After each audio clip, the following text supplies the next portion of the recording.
Hey, what's up everyone? I've got a quick unboxing today of the Huawei P20. As soon as I saw this phone, I knew I would be getting it. Why? Well, there's a couple of reasons, and we're going to talk about those now. Enin here from U Droid Mania, and you're watching my unboxing of the Huawei P20, so let's do this. Just like with most unboxings, you've got the phone itself up front and center, but I'm going to set that off to the side for now because we're going to come back to it and take a closer look. Underneath, we've got a tray that keeps the phone in position. Under that, we've got a folder that contains the SIM ejector tool. And when you flip it over and open it up, inside, I found a nice little surprise here, especially since I forgot to order a case for the P20, so this will come in handy, because it's going on the phone today. But let's take a look.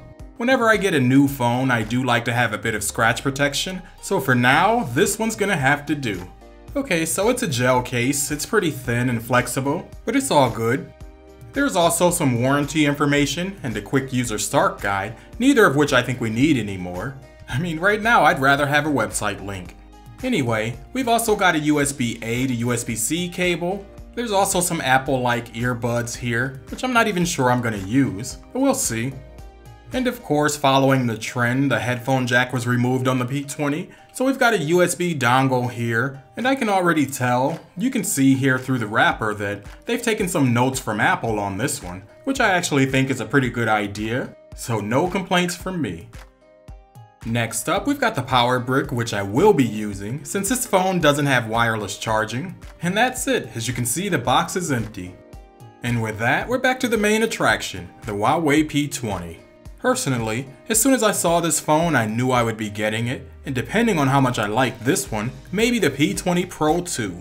I got this one first because I think phones are finally getting too big for me. And I don't even have small hands. Speaking of the hand, this phone is pretty light. I can already tell that it weighs less than my iPhone 10, but in no way does it feel cheap.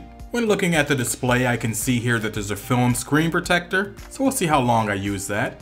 Anyway, before I go ahead and set things up off camera, let's take the tour. I just want to give you a good look at what you'd be buying if you get this phone.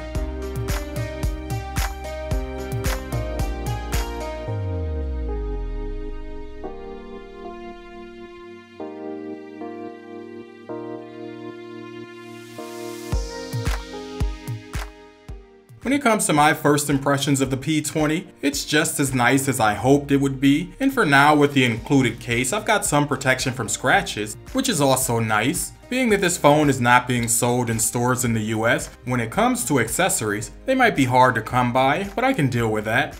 Now I don't know about you, but I haven't used a phone made by Huawei since the P9 and the Nexus 6, so I'm kinda looking forward to it. And at the same time hoping that EMUI has gotten better since I last used it. Okay, so there you guys have it. Are any of you looking into Huawei's latest flagships? They're getting lots of hype right now, and I'm hoping it's all true.